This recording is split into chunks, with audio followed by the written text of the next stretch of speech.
Welcome to the Genius Factory. Enjoy the video. I will show you how to use the Grub command line safely. First, interrupt the boot sequence by pressing Shift or ESC during BIOS handoff. You will land in the Grub prompt where basic commands control boot choices. Use set and echo to inspect variables like prefix and root for device paths. Use ls to list drives and partitions with identifiers such as HD0, MS-DOS1, or GPT-2. This foundation prevents mistakes before you edit configuration or boot manually. Always double-check device names to avoid mounting the wrong file system. To boot manually, set root and Linux lines to point to kernel and initramps.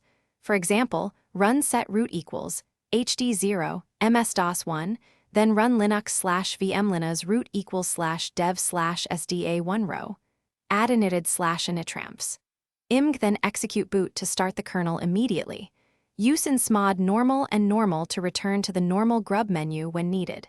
Edit grub CFG only on a mounted system and regenerate with update grub or grubmkconfig. Save time by testing changes at the prompt before writing to disk or installing. If grub reports unknown file system, verify partition types and try insmod x2 or insmod part GPT.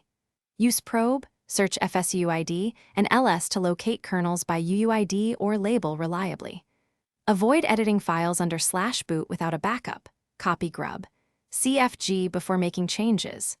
When in doubt, boot a live USB and root to repair grub with grub install. Remember device names change between BIOS and UEFI. Prefer UUIDs for stability. Practice in a virtual machine to learn commands without risking a physical system.